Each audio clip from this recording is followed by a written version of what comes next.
4.3 reaksi penduduk tempatan terhadap Malayunion. Okay, so lepas Malayunion ini mengisytiharkan selepas kerajaan British ini mengisytiharkan Malayunion, okay, pada 1 April 1946, jadi kita tengok ramai orang membantah.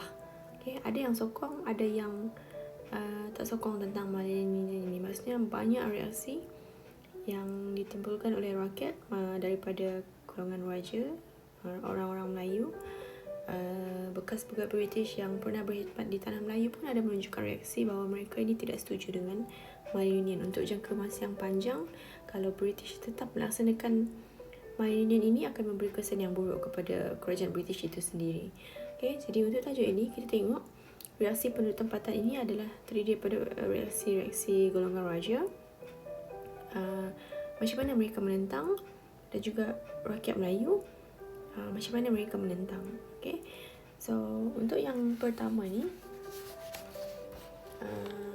penentangan Raja-Raja Melayu terhadap Malayunion. Okay, kita tengok apa reaksi Raja-Raja Melayu. Okay, apa reaksi mereka dan bagaimana mereka menentang. Okay, so reaksi Raja-Raja Melayu ini adalah kenapa mereka menentang? Sebab Malayunion ini merupakan satu bentuk penjajahan mutlak. Okay, penjajahan secara mutlak. Kalau sebelum ini mereka ini adalah di kategori naungan. Okay, naungan. Tapi ini adalah penjajahan secara mutlak. Maksudnya kalau secara mutlak oleh kerajaan British, golongan raja itu memang mereka ini tak ada kuasa lah, tak ada hak untuk memerintah. Okay, jadi yang kedua, kalau Malayunion ini berjaya dilaksanakan, Sultan Melayu akan hilang kedaulatan dan kuasa politik, okay, yang selama ini menjadi hak mereka sejak zaman Kesultanan Melayu Melaka. Okay, yang ketiga, mereka menyuarakan Raja-Raja Melayu ini menyuarakan bantahan melalui pelbagai cara. Okay, so soalan yang saya akan tanya, bagaimanakah cara Raja-Raja Melayu ini menentang? Okay, ini untuk raja. So apa yang Raja-Raja Melayu ini buat ialah apabila pengenalan Malayunion itu Malayunion itu diisytiharkan, nombor 1, okay, kita boleh buat sini F1. Mereka telah membawa kes ini ke Mahkamah Tinggi England.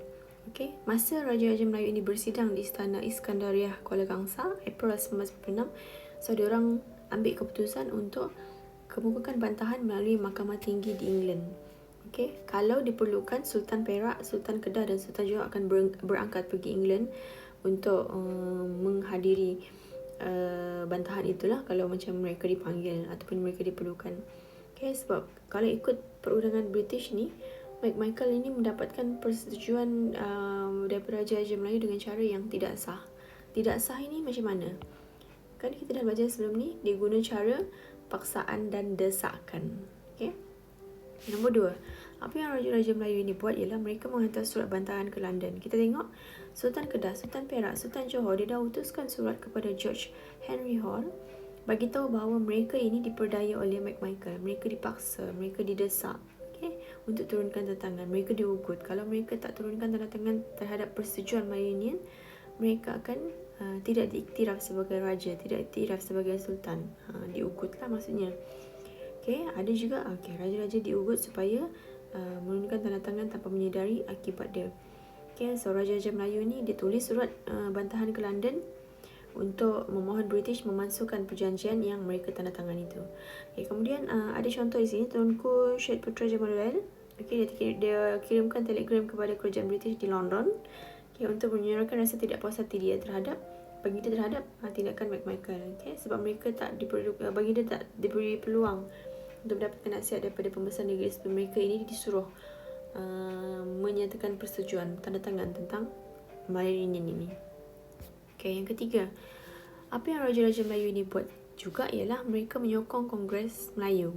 Okay, Kongres ni maksudnya mereka berkumpul secara beramai-ramai, berbincang dan mengambil keputusan ke atas sepakat yang sama. Jadi Kongres yang ditunjukkan adalah pada Kongres Melayu pertama, iaitu di Selangor, Persatuan Melayu Selangor. Jadi tuan rumah untuk Kongres Melayu pertama ini. Apa yang Sultan itu buat adalah Sultan ni telah menderma sebanyak 15,000 untuk menyokong usaha mereka ini. Siapa Sultan itu? Sultan Hisamuddin Alam Shah. Okay.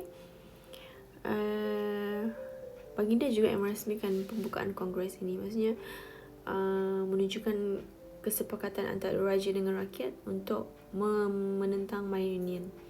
Okay, nombor 4. Kita tengok ada permaisuri Perak yang memimpin gerakan menentang Malaya Union pada 28 Mei 1946. Masa ahli parlimen British itu tiba di Kuala Kangsar. Okay, mereka berhimpun besar-besaran di padang bandar diraja Kuala Kangsar itu. Raja dengan rakyat ini bergabung untuk menentang Malaya Union. Dan kita tengok Tuanku Permaisuri Perak masa itu, Raja Perempuan Kasum, dia menjadi ketua barisan hadapan untuk perarakan itu. Maksudnya dia berada di depan untuk berarak melintasi Raja-Raja Melayu, ahli parlimen British, okay, yang pemimpin Melayu berada di atas pentas masa itu.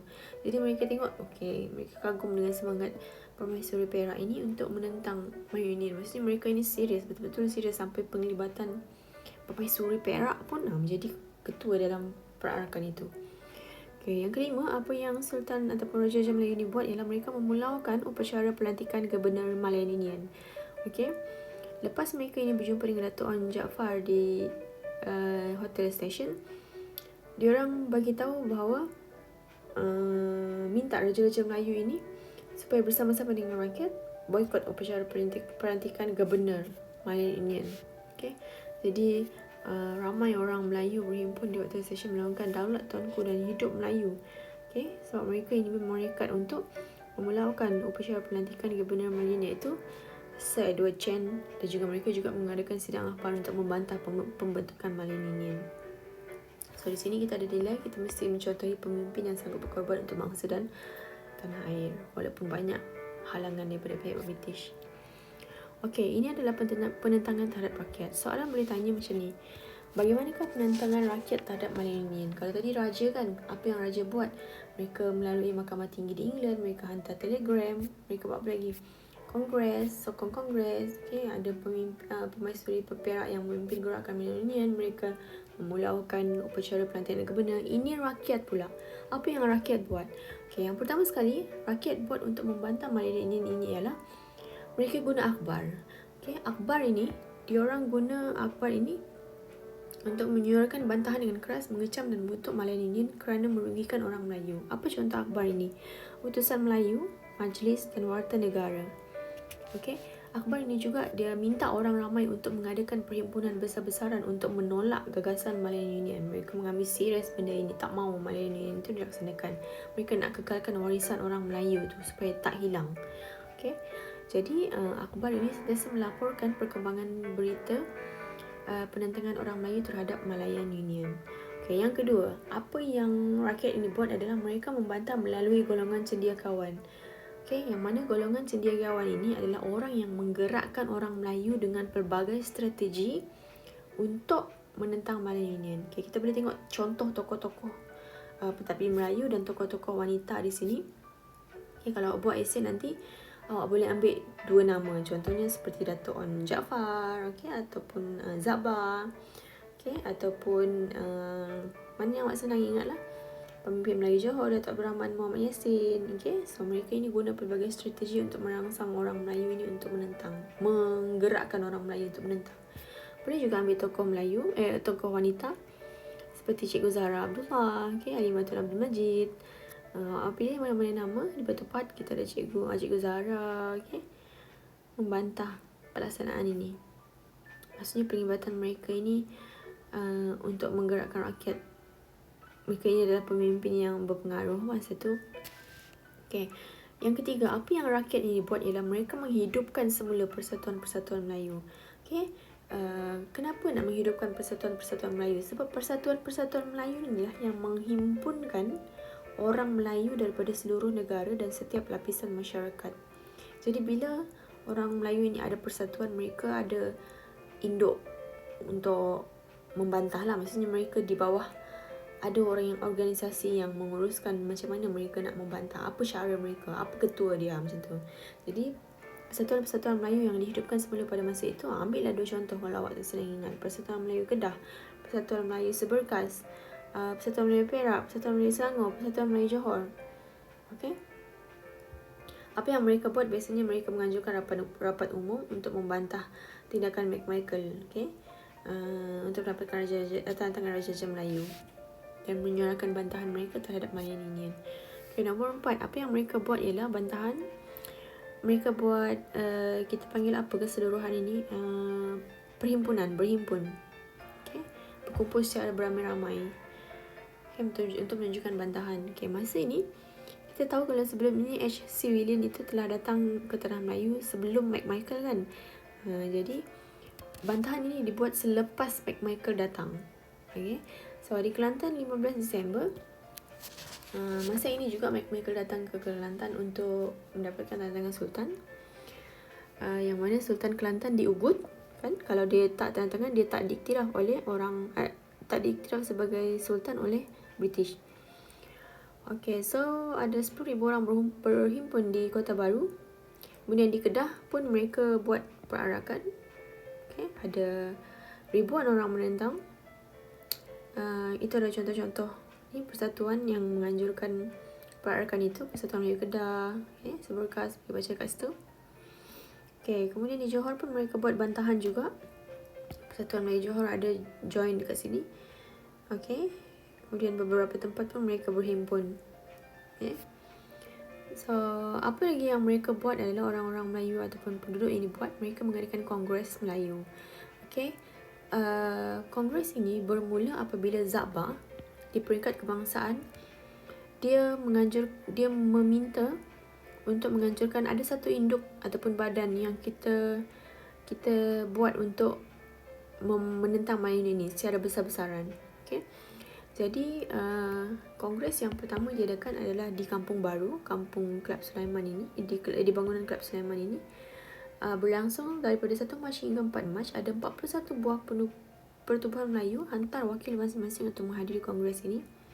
Siapa orang-orang yang terlibat ialah tokoh politik, tokoh sosial, tokoh perniagaan dan juga tokoh ekonomi. Maksudnya mereka ini orang-orang berpengaruh dalam bidang tersebut dan mereka setuju. Okay, dalam kongres pertama yang diadakan di Kampung Baru, mereka setuju untuk tubuhkan UMNO. Di sinilah UMNO itu ditubuhkan, di mana yang menjadi pengasas dia adalah Datuk Wan Jaafar. Ya. Okey, kemudian kongres juga diadakan di Johor Bahru. Okey, so UMNO melaksanakan beberapa perkara penting untuk memajukan orang Melayu dan juga menggerakkan perpaduan. Okey, maksudnya jadi penggerak untuk perpaduan orang Melayu di seluruh Tanah Melayu. So, boleh baca di situ bagaimana mereka ini menganggap Melayu ini sebagai satu bentuk penjajahan baru oleh British yang mereka tak suka, mereka tak nak. Okay. So, terakhir sekali, apa yang rakyat ataupun penduduk Tanah Melayu ni buat adalah mereka menganjurkan bantahan secara besar-besaran melalui pertubuhan UMNO yang mereka wujudkan tadi. Okay, so kita boleh tengok masa ahli parlimen British iaitu L.D. Gummans dan juga David Rhys William datang untuk buat tinjauan mengenai penentangan orang Melayu terhadap Melayu ini. Mereka tengok, okay, kita boleh tengok bantahan yang dibuat oleh masyarakat ini secara besar-besaran di Kedah. Tengok apa yang mereka buat di Perak. Mereka berarak, pegang spanduk semua dengan naungan apa, kami berhendakkan naungan bukan penaklukan. Okay. Di Negeri Sembilan pun ada, mereka berbaris panjang di jalan masuk istana bawa spanduk juga. Dikata kekalkan tahta kerajaan Raja-Raja Melayu. McMichael ialah imperialis. Kita tengok di Pulau Pinang bawa spanduk juga. Kampung Baru Kuala Lumpur, okay, membantah Malayan Indian. Di Kelang Selangor berhimpun di Padang dan juga pengarangan Istana Alam Shah. Okay. Jadi bila mereka melihat keadaan ini, Gummans dan Rhys Williams ini dia buat laporan kepada pejabat tanah jajahan. Mereka kata mereka nampak usaha rakyat Melayu ini untuk membantah. Kalau mereka laksanakan pun mereka tak akan dapat keuntungan daripada rakyat, tak ada sokongan daripada rakyat. Jadi mereka menyokong sepatutnya cadangan Raja-Raja Melayu untuk menubuhkan Persekutuan Tanah Melayu, gabungan negeri-negeri Melayu ini di mana akan menjaga hak-hak istimewa orang Melayu, akan menjaga hak dan kuasa Sultan. Okay, jadi maksudnya Malayan Indian ini kita hold sekejap cerita dia dan keputusan ini adalah tak jadi untuk dilaksanakan.